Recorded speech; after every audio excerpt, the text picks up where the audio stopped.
we're looking today at some of the games on the Impact Gamers arcade machine.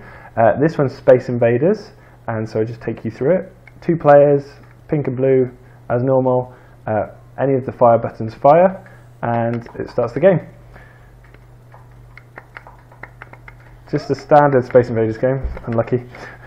Controls not very responsive. The controls only do work on left and right, so it's slightly easier on the keyboard than on the joystick, just in case you accidentally push up also. And then the level's gone forever.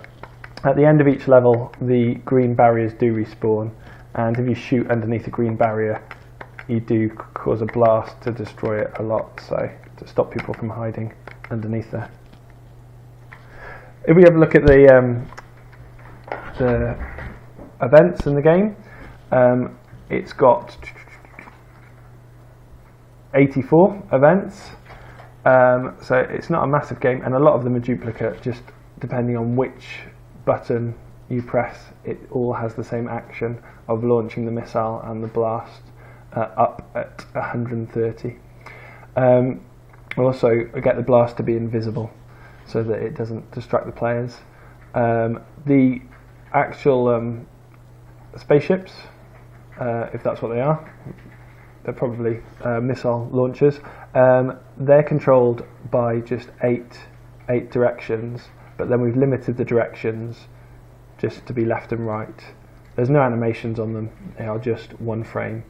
And the same with the bad guys, they're just one frame. Now they're controlled by a bouncing ball, and they move left, they move right to start off with, and then just as a rule that whenever they hit a wall, so if they leave on the left or the right, they change their direction accordingly, and the position of the Y position gets added to by 40. So 0 is at the top of the screen, and so every time they hit, they go down by 40, which is about the distance that they are from each other anyway, roughly. These barriers are made out of lots and lots of wonderfully named Active 3. We haven't named many of the objects here. Active 3 are 13 blocks, and they're just all individual blocks, so that if they interact with the missile or the blast, they can individually die. And when all of the monsters are gone, so there's none of the monsters or the space aliens left on screen, we just reset the current frame. And we add 1 to the number of lives, because the number of lives is actually the gets displayed as the level.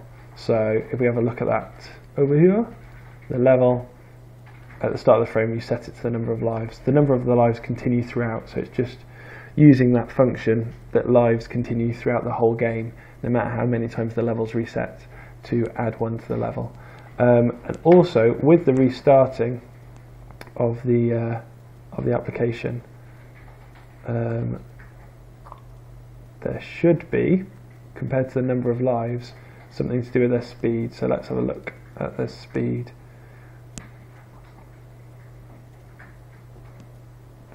Oh, sorry, if the monster collides with the block gets destroyed, and if they collide with the player, then the player gets destroyed. It's as simple as that.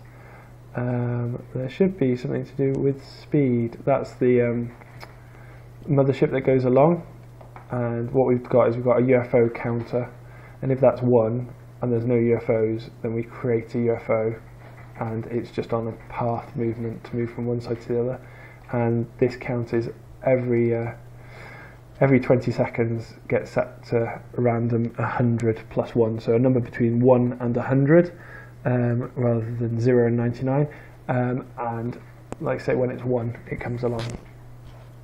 So if we have a look to see if there are any speeds, that's also the UFO counter gets used to see when the enemies shoot at you. So if it's in between 1 and 14, then the purple monster shoots 15 and 35, then the turquoise, and then the yellow monster. So what actually affects the speed of the game? Let's have a quick look to see if there's any clue here. So we've only got direction. Oh, here we go.